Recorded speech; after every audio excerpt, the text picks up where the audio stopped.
Yo, welcome back everybody to another episode of Good Times with your host JR. Today we're going to be talking about two different topics and specifics. One of them being the current standings. Everybody's at about a quarter way through this NBA season, so everyone's at about 20 games. We can see what that trajectory is looking like to see what possible outcomes will be towards the end of the season. Now we know it's still kind of early, so things can change, but we're going to be taking a look at who's looking good, who's looking bad. And the next topic we will be discussing is the in-season tournament, as the first set of games has begun for the quarterfinals.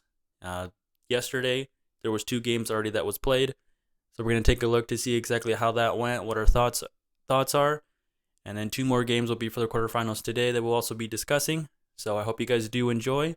Grab your guys a drink, get some food, and I hope you guys do enjoy this episode. All right, so looking at the current standings, let's first start with the East.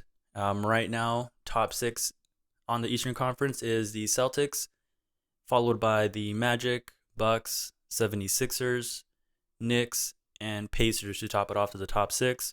Right now, I do believe those 6 teams will more than likely end up being the top teams to get into the playoffs. One of the letdowns of the season so far that looks like is the Cavaliers. Myself, as I'm sure many other basketball fans, kind of saw them as being a team that could at least get into the top 6, maybe even just one piece away to get into that trajectory of being part of the conversation talks of potentially winning a title sometime within the next couple years. And they're not doing bad. I think there's other teams in the East that have been improving significantly.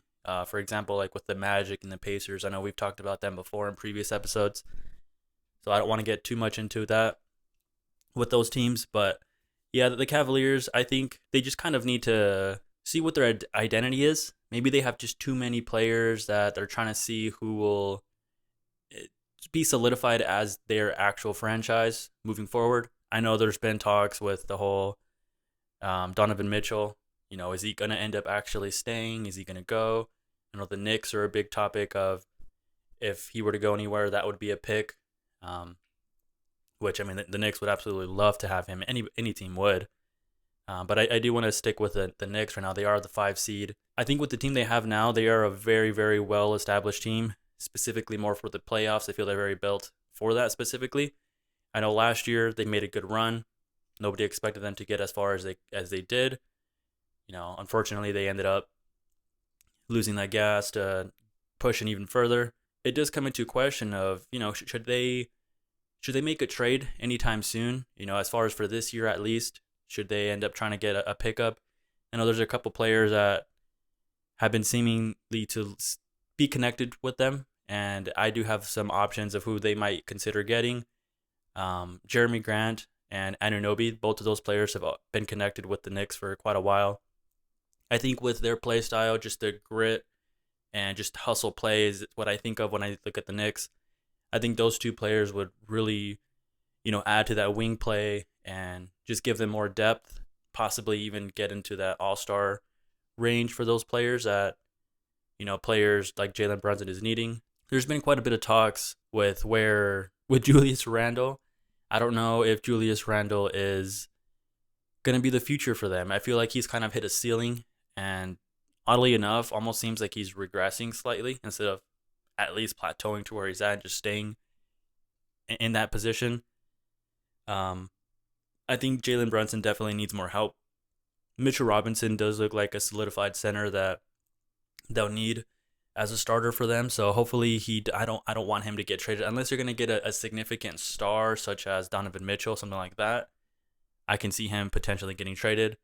At that point, they would be lacking at the big, so hopefully they would make some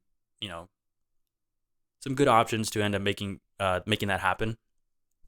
And I think a dark horse that I can see, I don't know, potentially leaving the Pelicans at some point. I know they did play yesterday for the in-season tournament. We'll talk about that more later, but for a specific player, which is Zion, I don't know if where they're at right now with Zion. I mean, for me, if I was a Pelicans fan, I kind of just lost hope in Zion as far as, getting to that level that everyone expected him to be in. I think it's been far more than enough time to kind of see what he's going to be looking like going into the future. More than likely, I would see their actual cornerstone piece is Brandon Ingram. I mean, for the longest time, even when he was with the Lakers, he never showed any signs of him not being the player that people thought he could be, and he is that now, if not even more. I mean, he could even get better in a couple years, but I think Zion does fit. I wouldn't say necessarily fit, but it would be a good team for him to go to. As far as the coaching staff, I think maybe that is what he needs, just a change of a coaching staff and the environment being over there in New York. So, I mean, we'll see. I think Zion definitely is going to be something to look at for the next, if maybe next year or two. I think they will definitely decide as far as the Pelicans go. But yeah, I mean, I think when you look at the Knicks, I mean, when I look at the Knicks, uh, when I see them play in the first round, like just thinking of them playing a team in the first round, it's like 50-50 for me. I don't know if they actually will win a series unless it's, they end up playing a team like, I mean, who's in the play in right now? It's the Heat, the Cavs, the Nets, and the Hawks. I can see them beating each of those three teams out of the four, besides the Heat. The other three, I think they could easily beat them.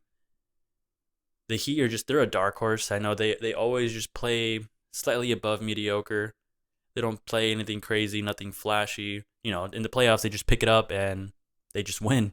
And I mean, that's what's more important, is to win during that time. When I look at the Knicks and I look at the other five teams in the playoff spot right now, I mean, I don't see them beating any of the teams except maybe the Magic. The Magic is going to be a team that you have no idea what to expect just because of the jump that they've had. Who knows if they're going to keep that up in the playoffs when everything slows down.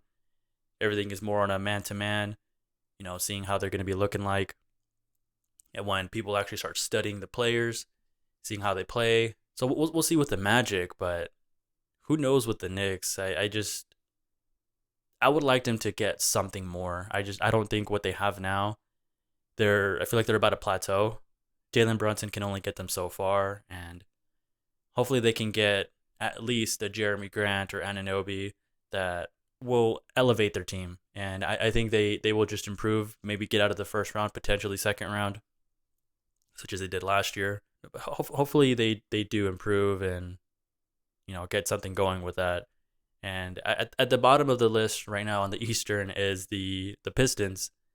I know right now I don't even think they've won a game in a month, maybe even two. Right now they are on a 17-game losing streak. They are currently 2-18.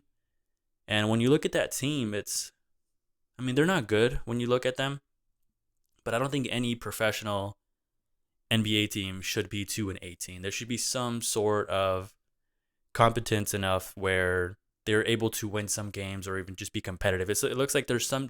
I don't watch the Pistons, but when I look at the scores, there's not many that are really close either. It's something that I don't know what's going on. I don't know if it's just the ownership. I know there was a talk a couple days ago, if not a week ago, of a diehard Pistons fan, and I don't see them often to really know exactly what's going on, but it's not looking good for them. I don't know what their plans are. They've been tanking for a while. I mean, they have Cade Cunningham to look for the future, but it looks like he might not even be the future for them. So there we go again with another tanking season, if not another 2 years. I mean, who knows with that? Hopefully, they get that straightened out. It's just sad to see a team, a professional team, go 2-18. It just loses the entire interest of the sport in general for the city of Detroit. It's sad to see, and I'm not really sure what to do there. I mean, it's growing pains for the team, but as far as looking at what the team should be going forward, as far as their staffing, I don't know if their coach has to go or ownership. They'll have to take a look into that really deeply to see what they're planning for the team. And the last team I do want to talk about on the East is the Wizards.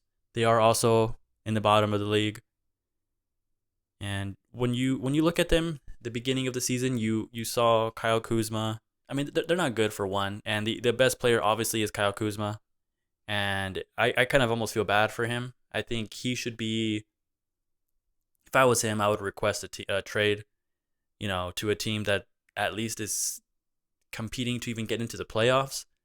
I know I think his value will only increase once it gets closer to the towards the end of the season. When you look at teams that are trying to push in to try and be contenders, I don't know what his value would be really looking like, what people can actually trade for him as for. So he might end up going to a team that's just kind of growing. Maybe it's his time to start being a mentor. Maybe once OKC, I can see him being a fit there. He can end up being one of the veterans in the next year or two and kind of guide the young team, to grow. I mean, I don't like with OKC, I don't see everybody end up staying there. They're going to end up having to make that decision of who's going to go eventually. So Kyle Kuzma, I can see him fitting there, but who knows where he will actually end up going.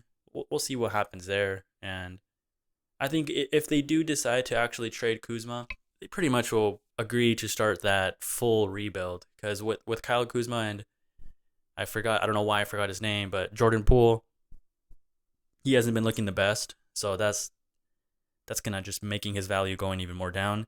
Even though it does look like he's being missed with the Warriors with their struggles. I mean, everyone expected them to be a lot better, saying, no one's saying to go into the playoffs, but at least the outside looking in to at least the play-in, but it's not even looking like that either. So I think hopefully Kuzma can get traded. I think that'll be the best suit for him, is to go somewhere that is trying to make that jump for either a young team to try and, start getting established, or even a play-in team that is trying to make the jump to start being a playoff team. All right, and then now talking about the Western Conference. I don't want to get too deep into the Western Conference just because of how unpredictable it is. I know it is the Wild West over there, and every week I feel like every time there's just new teams rising and lowering in the bracket. So, or not the brackets, but on the standings. So, I mean, right now, number 1 is still the Timberwolves, followed by the Thunder at the 2. So the young teams are right now looking to take over the West. It is really exciting. I know my Lakers are up and down as well, but with the Timberwolves and OKC Thunder, I think it's a really good sign to see the young teams are actually, especially in the West, they're pulling their own weight. And even if for now that it is, they're at the top, it's just a good sign for the future to show that the NBA isn't going anywhere. Anthony Edwards, Shea, they are already the future of the NBA, if not current. But after the OKC at 2, that followed by the current champions with the Nuggets and the Suns, Kings, and last the Mavericks in the top 6. So I know right now those top 6. I mean, who knows what's going to happen with the West? Again, I don't want to say too much just because I feel like every time, I mean, even right now, for example, the Warriors from the 11th seed, they're not even in the play-in at the moment. And even though they've been having their struggles, I don't think they're going to not even at least make it to the play-in. So, I mean, right now, looking at that, who would probably be knocked out, that's the issue is, I mean, the Pelicans are playing good. That's a team I thought would be out. Another team is the Rockets. They're at the 10th seed. I know the Rockets were first 10 games of the season. They were just beating everybody, and they beat the Lakers, I think, twice. And they were looking like they were going to be a playoff team, but it seems like they've been starting to actually mellow out. They're looking like the young team that they are, even though they do have that veteran presence that they just picked up 2 players with Fred VanVleet and Dylan Brooks. And, I mean, they've both been playing really good for them, but it looks like their youth, their inexperience is showing even early on into the season. It's starting to catch up to them. Nothing negative towards that, though. I mean, it's expected. I know, who knows? I do hope they still make it to at least the play-in, just for them to get that experience, going forward to see what's going to happen with that team. Hopefully they do build an identity, and I know they are starting to with Sengun. He's already solidified over there. But looking at the other teams, I know I wasn't too high on the Mavericks starting of the season. Right now they are at the 6. I mean, Luka's being Luka. Kyrie is also doing really good. And they have been having some help in the bench, and some of their starters are doing well as, for the team, contributing. I think right now, the dark horses that you don't really know what's going to happen with, I do think one of them is the Clippers. Just because of how much talent they have right now with the Clippers, it's there's too many former superstars on that team that they're trying to find the identity. I know Westbrook is being the person that is willing to, you know, give more of the reins to other players. And by reins, I just mean the spotlight. I should say it's probably a better word for it. The Suns, right now, they're the fourth seed. They are starting to play very, very well again as well. Their injuries are starting to, come back to normal. Their team is starting to be all healthy. I know for some reason with Kevin Durant and all his teams, they always struggle being able to find everybody healthy. It happened with the Brooklyn Nets for a very long time. But it's good to see that everyone's starting to look healthy again for them. And then who else should I be talking about here? With the Pelicans again, I don't think that they'd be at the number 8 seed at the moment. I would choose the Pelicans to end up making it to the play-in over the Rockets because I have a feeling that the Warriors are going to end up taking one of those spots, at least in the top 10. Yeah, hopefully everything is looking good. There's the obvious teams that aren't doing good. For example, the Utah Jazz, no one expected them to do anything this season. The Trailblazers they've been making a lot of trades. So, just chemistry alone, I know they're making so many different options to see what the team is going to be looking like in the future. Who knows if they're going to keep DeAndre Ayton, and they have plenty of other players that they're just trying to figure out to see what they're going to do. Trying to build their worth to see if they're going to potentially trade and go for a full-on commit to tanking. So who knows what's there. I know Cooper Flagg, I just heard of him a couple months ago, and I thought he was already in college, but it turns out he's only 16 right now, and everybody keeps talking about Cooper Flagg, so I was taking a look at, some clips and videos of what he's looking like now. And he's only 16, and he's a 5-star recruit. I think he's already committing to Duke. So maybe some teams are taking a look at that to try and get him in a couple of years. I don't know if he's going to be eligible 2025 possibly, because there's still, I think he might be a junior right now. So there's a senior year and then still another at least freshman year to be in college. So if not 25, then 26. Looks like right now that's the next big name that's coming up out of high school. And as well as who's doing bad on the West. I don't know what's wrong with the Spurs. I know they're young and they have that's the thing though, is they have Wemby. I thought they would at least be winning a couple more games with Wemby kind of carrying them more, and I think that's the media's fault. I think they hyped him up a little too much, and I know this isn't a reflection of what he's going to be like as a player going forward. It's only been 20 games into his first season.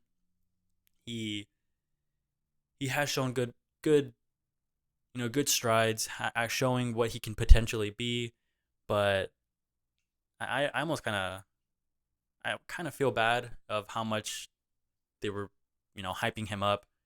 And I know, in a way, it kind of reminds me of back when Lonzo Ball was getting drafted and how much pressure he had. At that point, though, it was his own father's fault. His dad was just, putting in so much eyes on him, almost even just eyes just wanting him to lose just because of the type of person that his dad was, which, regardless of all that, his dad was a really smart guy. He was just marketing him, and they did a lot of things really well off. Just maybe put him a little too much in the spotlight at some points that they maybe shouldn't have. But we'll see with Wemby. I don't see anything bad yet, and no one's really gonna know for the next at least couple years, and I'm sure he will pick it up. He's in good hands right now with the Spurs, with Pop, so we'll see how that's gonna go. All right, and then on to our next topic, the in-season tournament. I know yesterday on Monday there was the first set of quarterfinal games. It was the Celtics and the Pacers was the first game, followed by the Kings and the Pelicans. The first game of the day was the Celtics-Pacers. The Pacers ended up winning. They were the ones at home, 122 to 112. And all I can say is seeing the environment of how that game was, it felt like a playoff game. And I think that is what everybody was hoping that it could feel like. And it felt like it was April. There was every time down the line, the game for one was really close from beginning to end. I know it ended up being a 10-point game at the end, but that was literally the last minute that ended up happening, just with all the fouls and the free throws, just the end game type stuff that always happens. But overall, it was a very enjoyable game, and I was expecting the Celtics to win, even though the Pacers were, at home. But that urgency that the Pacers had, it just felt so competitive, and it just added more points to the idea of having this in-season tournament for the NBA. I'm really glad of how everything turned out. Tyrese Halliburton, he was everywhere. He was so clutch. At one point, there was 2 minutes left in the game. I think it was actually a minute 30. He hit a 3-pointer with the foul to get that 4-point play. At that point, that was a turning point to finally start closing it out against the Celtics. And along with his help, not only Tyrese Halliburton was doing amazing. I mean, their big three with Miles Turner and Buddy Hield, they were playing very well. I mean, they were even Miles Turner. I didn't realize at least how decent of a shooter he is from the three. He shot 2 for 6. I mean, for a big man, that's all you can really ask for. Just be a threat, be someone that he has to get pushed on to get that potential, pull up at the three. And, Buddy Hield, he is the sharpshooter, and he went 4 for 6 with those 21 points. And just the entire game in general was really good. I know there's another bench player that I wasn't too familiar with is Aaron Nesmith for the Pacers. He played very well. He's averaging about 11, 12 points a game for them. He was a very important bench piece. That even their recent pickup with Bruce Brown, he played very well as well. I'm really happy the way it all turned out. It didn't feel like a regular game. They went also back to their regular in-season tournament arenas. I will say though that the Pacers arena isn't my favorite. It's probably one of the worst in my opinion. Just the color just felt very off. I don't know if there's any significance with that color in the team. Just the color in general, it didn't feel like a Pacers arena. I almost didn't even realize that it was the Pacers when I first was checking it out. But other than that, it was really exciting. And looking at the Boston side, I mean, everyone played very well. It could be just due to the fact of them not having Kristaps Porzingis. I know he was out that game, so I'm sure that impacted them offensively, even defensively, that it could have cost them the game. I know he's out. He's just injured right now, which is just kind of sucks, the position they were in right now. But I mean, Jason Tatum and Jaylen Brown, they both played very well. Drew Holiday played good. I mean, the whole team just in general, like both teams played very good. I think yesterday was the beginning of a new era for the in-season tournament as far as people believing in the league. I know just being out and about, just talking to people, some people they're very iffy about it, and they're not sure if they even like the league or the in-season tournament. And I do want to ask a couple people, at least the people that I know, kind of see what they thought about yesterday. And I'm sure a lot of people will agree that it was an amazing games. I mean, now on to the Western side, it was the Pelicans and the Kings. This time, the home team was the Sacramento Kings. Again with the arena, I wasn't too big of a fan with it. It made more sense it being actually a King. Like when I looked at it, I was like, okay, that's a Kings court. But I don't know if it was the gray, maybe the specific color of gray that it was mainly focused on for the arena on the court. It wasn't my favorite. I didn't really enjoy it. Again, one of my least favorite courts for the in-season tournament. And this time, the home team lost. The New Orleans Pelicans ended up winning this game. With them, I was also surprised with the Pelicans as I was with the Pacers winning. I didn't expect the Pelicans to win. It just recently they have been elevating their game. Injuries are, again, not an issue at the moment. So they're showing their full capabilities. In the exception of Zion Williamson, he ended up only playing 28 minutes and only had 10 points. Somebody with the name, as big of a name he has with Zion, I mean, he should at least drop 20 points in my opinion, especially with the day and age that we're in now with basketball. Everything's very fast-paced. Scoring is a lot more easier as it was before. It's just, it's just with the transition offense, it's so much different nowadays. And seeing Brandon Ingram, on another note, seeing him play the way he's been playing, him getting drafted from the Lakers. I mean, I wish he ended up staying, but I understand when we ended up getting Anthony Davis and we're making pushes to try and make a team that can win now during that time. I knew he had to go, and I was happy we had AD at the time, and I just wish that we can one day get Ingram back. It's the type of player that I wish we had. And too bad he ended up having to go, but I'm glad he's making a name for himself and he's known as an all-star, and he's carrying that team for sure. But I don't know what's wrong with Zion. I hope he ends up figuring it out with him. And I know McCollum as well. He's doing well. He's always been a good second or maybe third option. Probably at this point is what he should be known as right now. But I mean, right now this game he was a second option. He did very well. But I don't know. We'll see. I know today it's gonna be I think the first game is the Knicks and the Bucks, with the Bucks being the home team, and the second game, that one's gonna be the game that of all four I'm really looking forward to. Not only because it's my team, but just the two teams that are gonna go against is the Lakers and the Suns, with the Lakers being the home team. That is going to be a very, very good game. I can also see the Knicks and Bucks being a very good game, especially with that environment. Hopefully, they also have that feeling of it being like a playoff game, which is what it should feel like. It is a tournament at the end of the day. It's single elimination. Whoever wins advances, loses is out of the tournament. And it's really exciting to see everything that's happening right now. I know the only thing I don't know about yet is I think the semifinals is going to be in Las Vegas. I got to double check that. I'm not too sure. I know the final for sure is in Las Vegas, but I think at that point, after this series, not series, but after this bracket going on to the semifinals, it's going to start being a neutral court, which I'm really excited to see that. I don't know how that's going to end up turning out with, teams on both sides or fans on both sides, seeing how that's going to go just around in a neutral court.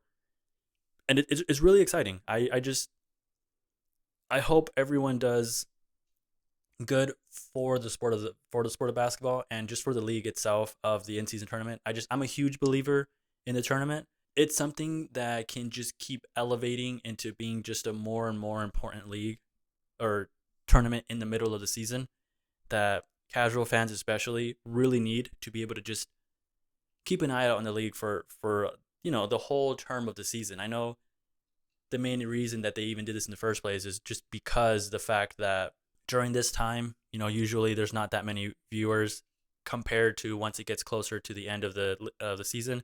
At that point, everyone's really looking into what's going on. The playoffs about to start, so hopefully these next two games and just going forward with the rest of the tournament, it goes very well.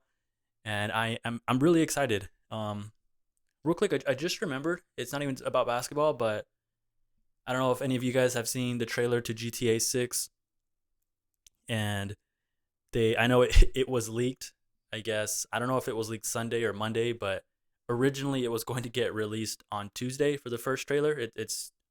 I think it's labeled as trailer number 1, so I'm sure they're going to keep releasing more, every, I don't know, maybe 3-4 months, or anytime there's an event for the gaming community.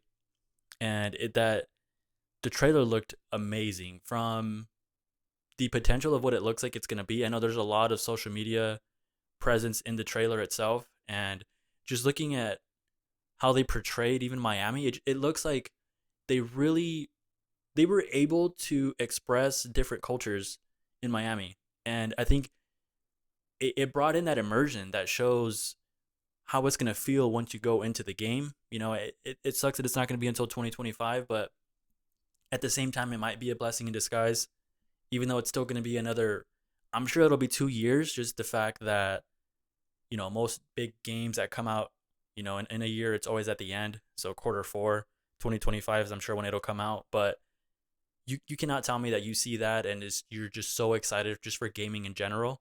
Just look at GTA 5. That came out in 2013, and people are still playing it now. They made, I'm sure, $1 billion within the first week that they made the game.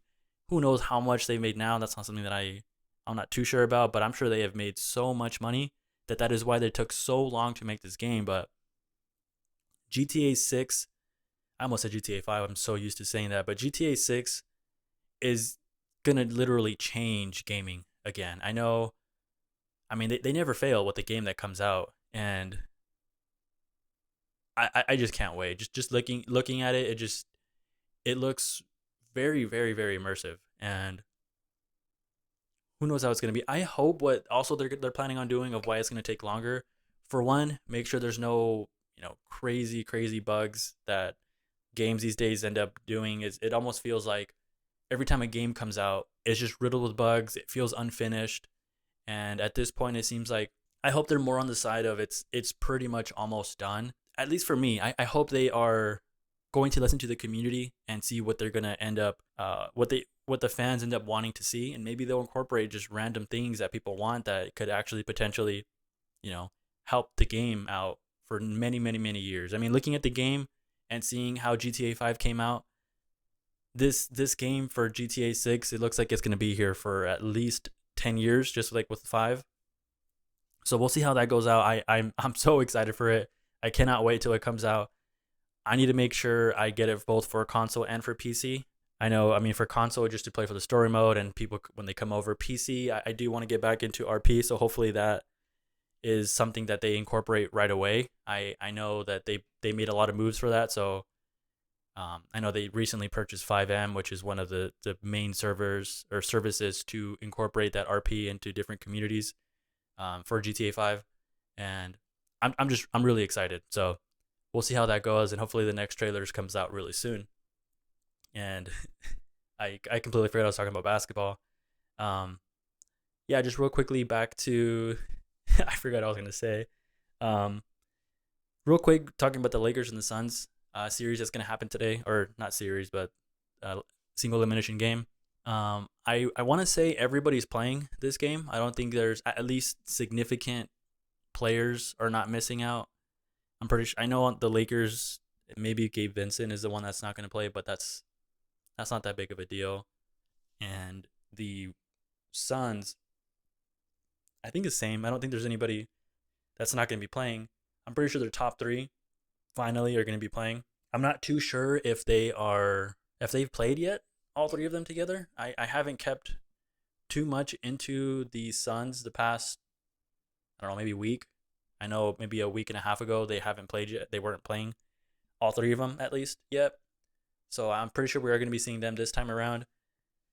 And I'm just really excited. I hope Anthony Davis doesn't end up being, his normal, because I think it's been 2 games in a row where he played very well. So he is overdue for a really bad game. So hopefully it's not today. Of all days, I would hope to see it being the first in-season tournament. Everybody plays very well. I mean, everybody's really picking it up for the Lakers as well. I know Austin Reeves is doing very good now. D'Angelo Russell has been pretty consistent as well. LeBron has kind of stepped down a little bit, but I think it's more of the fact of everybody else is doing so good that he doesn't have to do as much as he normally does, which is a very good sign. And I mean, even with Jared Vanderbilt, he's back now. He played his first game, their last game a couple days ago that they won. He didn't have any significant impact on it. I don't think he even really played that much, but considering it's his first game, he's going to have to just, get that conditioning a little better and just the feel for the game again a little bit. I mean, it always happens for everybody that misses a lot of games. So hopefully that he ends up coming back pretty, stronger than ever, can make an impact because I really do think that Jared Vanderbilt is going to help the Lakers, get that next step up, and everybody will remember that they are a contending team. I hope they don't just keep making these dumb losses every now and then that they should have won. Or again, with Anthony Davis, he just doesn't do that as often, at least, where he just doesn't do anything. But I can't wait. And I mean, I'm pretty sure sounds like that's everything that I was going to cover for this episode. So I do hope you guys did enjoy this episode. We'll be talking again next week with another episode to see how everything's turning out with the in-season tournament. Don't forget to also leave a like, subscribe, and I hope you guys had a good time.